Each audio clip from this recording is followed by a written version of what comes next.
Hey stop, tu roules sur le boulevard BD, cet album est fait pour toi. Mémoire d'un frêne.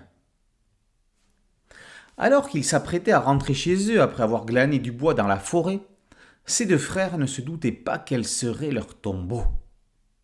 Ils sont convoqués par la police et ne s'inquiètent pas plus que ça.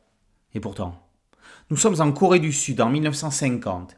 Les autorités sont en train d'organiser la plus grande épuration depuis la déportation des Juifs pendant la Seconde Guerre mondiale. Le témoin de ce drame va être un jeune frêne qui pousse en bas de la vallée. L'arbre va voir arriver jour après jour des colonnes de prisonniers enlacés aux mains ou aux pieds par des fils de fer barbelés, encadrés par des soldats en armes.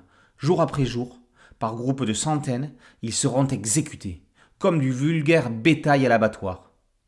Le frêne assiste au massacre, commentant impuissant et de manière objective l'arrivée des condamnés, les supplications, les fusillades, les décompositions des corps et la découverte du charnier.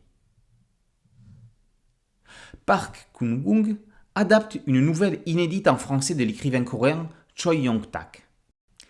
Dans un noir et blanc implacable, l'auteur montre le sang sans aucune tache de rouge. Rarement l'horreur a été montrée de façon aussi poignante. On souffre, on pleure, on prie avec les victimes innocentes d'un scandale international. Longtemps, la Corée du Sud a dissimulé les plaies qu'elle a causées. Le massacre de la Ligue Bodo, raconté dans ce livre, est la liquidation de dizaines de milliers de civils, sympathisants ou opposants politiques, pour éviter la propagation du communisme. Il faudra attendre 40 ans et les années 90 avec la découverte de charniers pour que les exécutants des tueries de masse témoignent et que la Corée du Sud assume ses crimes internes.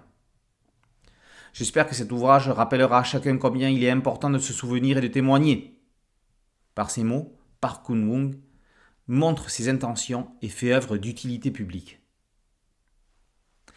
Que le sujet ô combien historique et dramatique n'occulte pas les qualités graphiques de l'album et l'originalité de l'angle choisi par l'intermédiaire de l'arbre. Lorsque l'officier ordonne l'exécution, la montagne, noire sur une case, s'illumine des éclats des tirs de fusil. Lorsque les pauvres gens sont tués, les hurlements et les coups de feu entonnent une gigantesque symphonie. Les victimes agonisantes sont représentées sur une portée musicale. Et que dire des insectes et des oiseaux qui s'acharnent sur les corps disloqués ? C'était une belle nuit, dit le frêne. Quand on regarde le sublime ciel étoilé, le point de vue est tout autre. Dénonciation d'un massacre politique étouffé, Mémoire d'un frêne est un album dont on ne se remet pas indemne.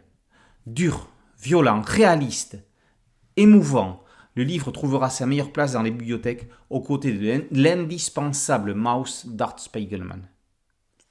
Mémoire d'un frêne, par Park Kun-woong, et paru aux éditions Rue de l'Échiquier. Boulevard BD, c'est un podcast audio, une chaîne YouTube. Merci de liker, de partager et de vous abonner. A très bientôt sur Boulevard BD. Ciao.